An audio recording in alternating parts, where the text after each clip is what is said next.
जो लोग एक आध सवाल पूछना चाहते थे वो पूछ सकते।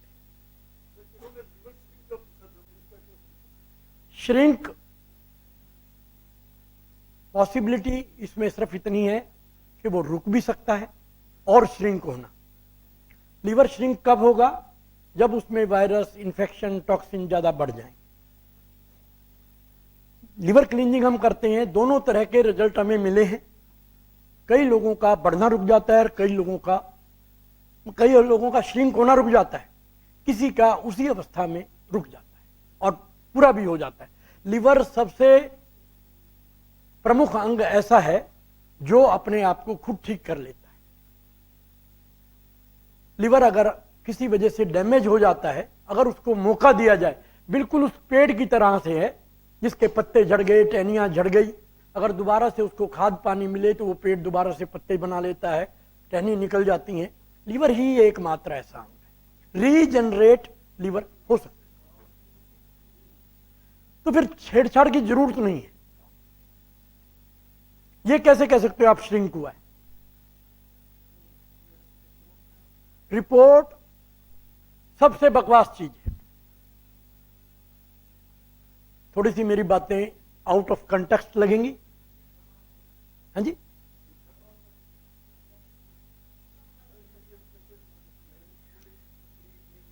भाई सबसे बड़ा प्रमाण यही है। देखो, लीवर का साइज उन्होंने एक मान रखा है कि इतना से इतनी एवरेज होनी चाहिए, लेकिन बहुत सारे लोग दुनिया में जो आधे साइज के लीवर से भी जी रहे हैं, छोटी किडनियों से भी लोग जी रहे हैं, एक सिंगल किडनी से भी लोग जी रहे हैं।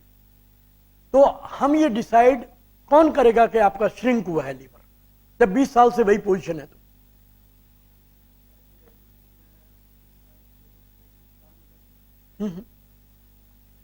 पानी भरना लीवर की फंक्शनिंग की कमी है, साइज की कमी नहीं है।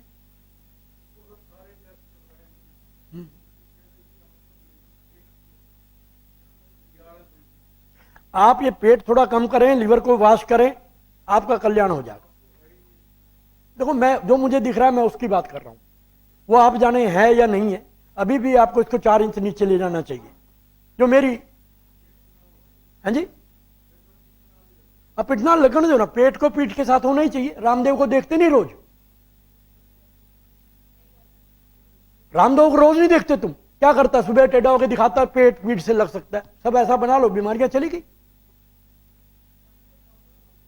छाती से पीछे होना चाहिए, बराबर नहीं। जो लोग पेट को छाती से बराबर भी करते हैं उनका भी ठीक नहीं है, मेरा भी ठीक नहीं है। शोर बहुत मचाता हूं मैं, लेकिन खाता पीता मैं भी गलतियां करता हूं, मेरा भी ठीक नहीं है। ऐसी कोई डिक्लेरेशन नहीं है कि मेरा ठीक है। मेरा भी कभी बढ़ जाता है, जब मुझे होश आता है 10-5 दिन में कम कर लेता हूं, फिर बढ़ जाता है। गलती रोज मेरे से भी होती है। ऐसा कोई दावा मैं नहीं कर रहा कि मैं बिल्कुल परफेक्ट हूं, गलती मैं भी ऐसे ही करता हूं। मेरे लिए भी वही सामान है बाजार में, मिलावट वाला खाने का, जिसमें सब कुछ पड़ा है। बस मैं देखता रहता हूं कि आज गड़बड़ हो गई, 2 दिन रुक जाता हूं, 5वें दिन फिर वही गलती करता हूं। तो इस तरह से ही जीवन चलेगा, हम पूरे सतर्क नहीं हो सकते।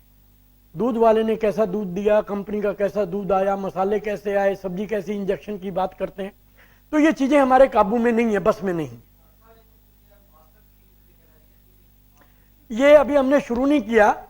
यह एक ऐसी प्रक्रिया है जिसमें 60 दिन तक आपको एक जगह रखना होता है और हम अपने हिसाब से डाइट वाइट पे रखते हैं आपको। मास्टर क्लींज वो है जो पूरी बॉडी को आपको क्लीन करके देता है। इसमें सारे प्रोसेस इकट्ठे किए जाते हैं, साथ खाना पीना आपका बंद कर दिया जाता है। घर पे तो मानते नहीं ना, घर वाले थाली भर के आ जाएंगे, थोड़ा सा खा लो, एक रोटी और खा लो, एक चपाती और खा लो, एक परांठा और खा लो, एक रसगुल्ला और खा लो। ये और खा लो जो आपको कहते हैं ना, उनको अपना दुश्मन मानना शुरू कर दो भाई आज से। जितना आपके अंदर से आवाज आए, मैं अपनी तो यही करता हूं भाई, मैं तो एक ग्राही भी फालतू नहीं खाता। जहां मेरा मन अटक गया, छूट गया, छोड़ देता हूं, चाहे पूरी रोटी पड़ी हो थाली में, मैं नहीं खाता। और इससे मुझे इतना सुख मिला है, नहीं खाया तो सुख मिला, और वो जबरदस्ती खा लिया। बहुत सारे घरों में ये होता है कि थाली खाली करो जी, जूठा नहीं छोड़ना चाहिए। मैं इस फॉर्मूले को डिस्कार्ड करता हूं। वैसे आप अनाज की बोरियां बंटवाते हो, पक्षियों को दाना डालते हो, इधर डालते हो, जानने दो नाली में जाते हैं तो बाहर डाल दो, कुत्ता खाए, गाय खाए, भैंस खाए, और दान करते हो ना इतना, इसको भी दान में मान लो।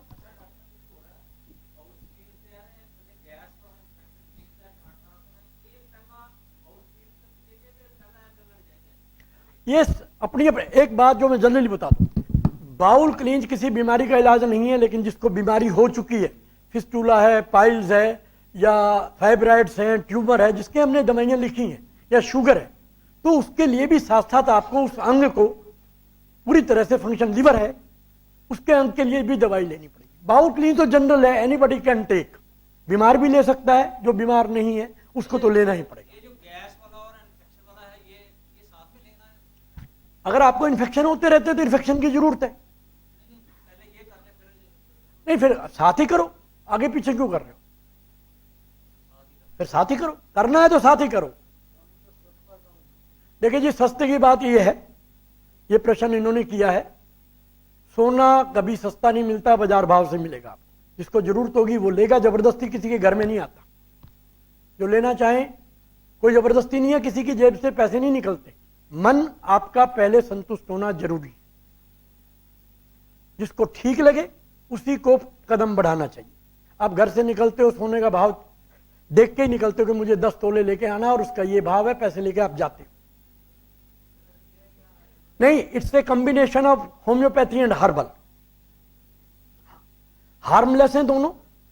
एक बात आप समझ लें, निश्चित रूप से किसी भी वजह से मेरे शरीर से आप लोगों का कोई नुकसान नहीं होगा, इसीलिए चाहते ना आप लिखा हो कि नुकसान ना हो जाए कल को कोई, ऐसा मेरा कोई प्रयास नहीं है। ये करने के लिए तो बाकी बहुत काम पड़े हैं। जिस तरीके से मैं आप लोगों से, जो प्यार आप मुझे देते हो वो सबसे मूल्यवान है। अगर मेरे से कोई भी कार्य ऐसा होगा जिससे किसी को नुकसान होगा तो मेरा ये प्यार छिन जाएगा, और मेरे लिए यही सबसे बड़ी दौलत है। इसी को लेके मैं ये कार्यक्रम कर रहा हूं, इसीलिए इतनी मेहनत करे जा रहा हूं कि लोगों को समझ आए। आपको हींग, धनिया, पुदीना, आपकी अजवाइन, उसमें लेने के लिए आपको किसी की सलाह चाहिए क्या? मैं आपकी बात का जवाब दे रहा हूं। कोई बात, आपका प्रश्न अच्छा है, बहुत लोगों के मन से शंका निकालेगा। बहुत सारे लोग जिनको तकलीफें हो जाती हैं, अजवाइन का प्रयोग करना शुरू कर दें, उनकी कुछ तकलीफें कम होनी शुरू हो जाए, पूरी नहीं जाएंगी लेकिन उनको राहत मिलने लगेगी।